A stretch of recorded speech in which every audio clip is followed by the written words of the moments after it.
Alright, finishing up at the shop tonight. I went ahead and got the seal in for the torque converter. Front pump seal, it's in. Torque converter's in. Went ahead and put a bracket on there to hold it in there since it's going to be pulled out of here for pressure washing, so I can get some paint up on these frame rails and get all this done. Get all this painted and sealed the rest of the way. Over here, it's all cut out and ready to go. I actually pulled out the whole entire area because that's just one of those repairs that's got to be done. So let's show you what I did. Alright, pretty much opened up full access. I'm going to have to weld all that back, but it gives me the room. I'm going to cut this piece right here where it's raised, put a piece of flat in there. I'm also going to go ahead and get it on a metal brake, so that way I can cut all this out, get a new piece in there, weld everything back up, seal it, finish up the firewall in there, cut out the rest of the pieces. So, yeah. You know, a buddy of mine was like, well, why don't you just go ahead and seal up the cowling and just, well, yeah, I just decided to go ahead and fix it this way. That way it's a permanent fix in there.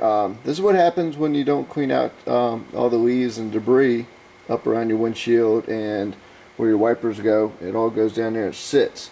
It's one of those important things to get out of there.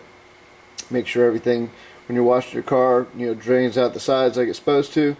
If not, you get this. This leads to internal stuff, which the floor pans are rotted out on this as well. So anyways, that's what I've got tonight. Tomorrow we'll go ahead and actually start welding in the new piece of steel in there and get this all wrapped back up. So I'm going to call it a night and get back on this tomorrow and start doing my daily uploads of everything that we've got to do. Tight deadline. I'm going to put a new battery box in there too. Very tight deadline with a 2-week span coming up, and all this is going to be put back together. So we'll see if we make it. Well, pretty much got the valley up here taken care of, so that's there. So tomorrow I will finish up the front of it and get that the rest of the way tied in.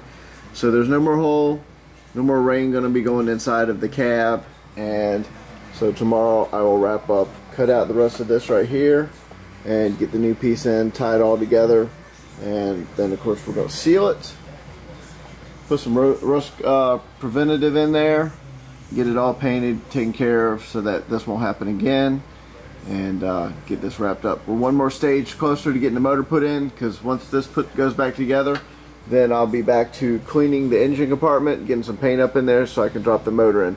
Motor had to swap the flywheel out because the two different torque converters. This 302's got the small torque converter, smaller flywheel, and and after I did all that, pulled the old flywheel off, I noticed that the seal was leaking.